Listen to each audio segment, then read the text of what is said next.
Салюмец тебе, здравствуйте! Алтынсаринская сельская библиотека предлагает рождественскую видеооткрытку.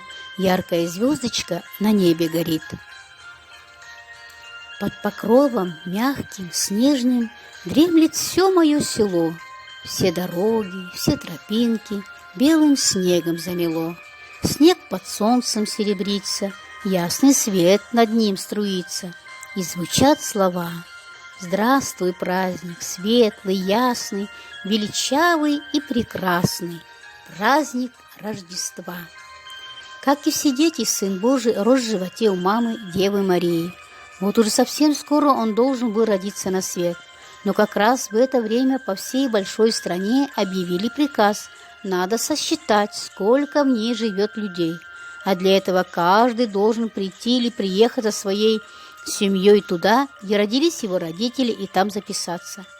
Иосиф посадил Деву Марию на ослика и отправился в город Вифлеем. Это несколько дней в пути.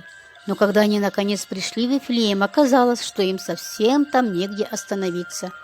Усталые, они тщетно искали место для ночлега.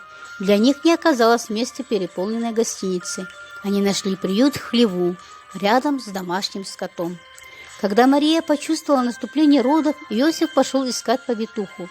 Но когда возвратился к ней в пещеру, то роды уже произошли. Яркая звездочка на небе зажглась. От пещеры засиял такой свет, что они не могли вынести его. А немного времени спустя свет исчез, и явился младенец. Вышел и взял грудь матери своей Марии. Так родился Спаситель мира. День Рождества Христова и в церкви, и дома празднуют особенно торжественно.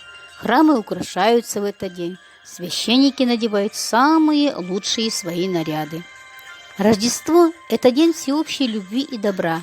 Он несет свет, радость, добро и, конечно же, чудеса. И пусть в наше сердце войдет любовь к ближнему и дальнему. С праздником всех православных нашей великой страны! Спасибо за внимание!